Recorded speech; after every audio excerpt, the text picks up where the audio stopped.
Dans le cadre de notre bourse de formation, nous avons été contactés par plusieurs jeunes maliens nous informant qu'ils aimeraient bien suivre la formation, mais qu'il leur manque du temps, parce qu'ils sont très chargés à l'université.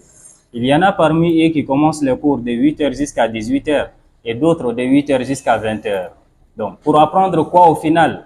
Des connaissances théoriques qui sont totalement en inadéquation avec les compétences recherchées sur le marché du travail. Je viens dans cette vidéo pour sensibiliser la jeunesse malienne à prendre conscience de leur vie, à arrêter de perdre leur temps dans des choses qui sont totalement obsolètes à notre époque.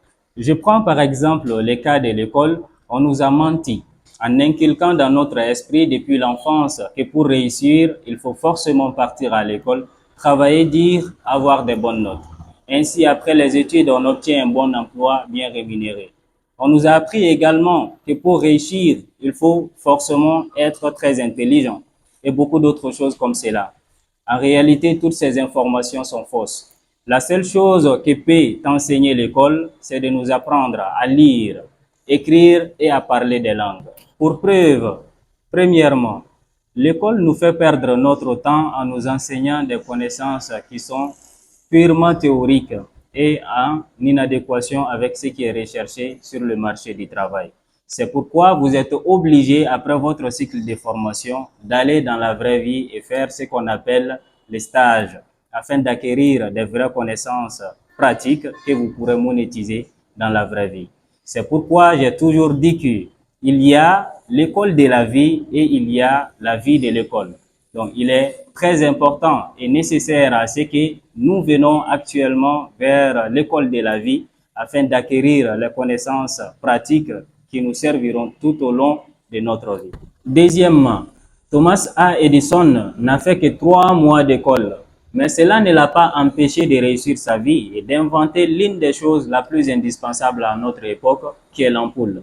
Retenez bien que pour ce faire, il a fait 999 tentatives avant de réussir à créer l'ampoule. Alors qu'à l'école, on nous apprend que l'échec équivaut à la stupidité. Troisièmement, l'école nous fait nous comporter comme si c'est nous qui inventons le temps. Imaginez quelqu'un qui passe 12 heures de 24 heures dans une salle de classe, 8 heures à se reposer et les 4 heures restantes à papoter au grain.